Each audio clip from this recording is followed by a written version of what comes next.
কালকে রাতে আমাদের সাথে একটা ঘটনা ঘটেছে। আমি তো অনেক অবাক হয়েছি, সাথে মুত্তাকিনও হয়েছে, আর মুনজাইন অবাক হয়েছে সকালবেলা ঘুম থেকে উঠে।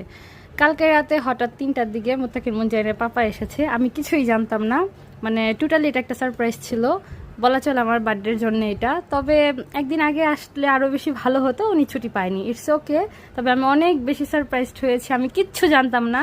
এর আগের বার অনেকবার এরকম করার চেষ্টা করেছে, না বলে এসেছে, কিন্তু আমি কোনো না কোনোভাবে টের পেয়ে গিয়েছি। এবার কিছুই বুঝি নাই। রাতের বেলা রওনা দিয়েছে 11:30টার বাস, 3টার মধ্যে বাসায় চলে এসেছে, আমি কিছুই জানতাম না।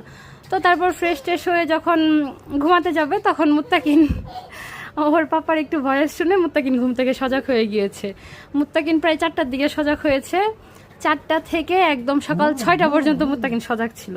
এর মাঝখানে সে কোনোভাবেই তার পাপাকে ছাড়ে না। তো যাই হোক, কিছু 5:30টার দিকে ও তার পাপাকে ছেড়ে দিয়েছে, তখন তার ঘুম ঘুম পাচ্ছিল।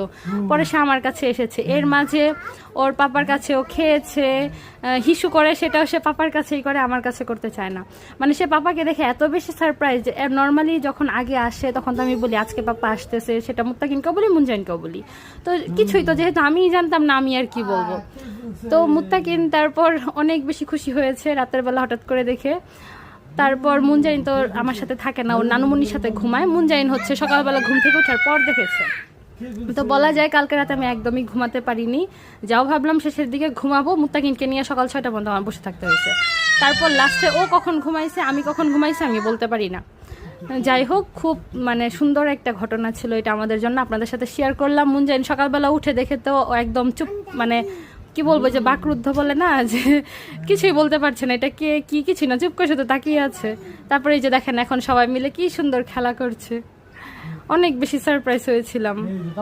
আমি তো এখনো বলি যে কিভাবে কি করলাম, আমি কিছুই টের পেলাম না। নর্মালি কিন্তু আমি একটু হলেও বুঝতে পারি। যাই হোক, এই যে দেখেন বাপ বেটি পুলা সব একসঙ্গে খেলাধুলা করছে। সবাই দোয়া করবেন বাবুদের জন্য, আমাদের জন্য দোয়া করবেন। আসসালামু আলাইকুম।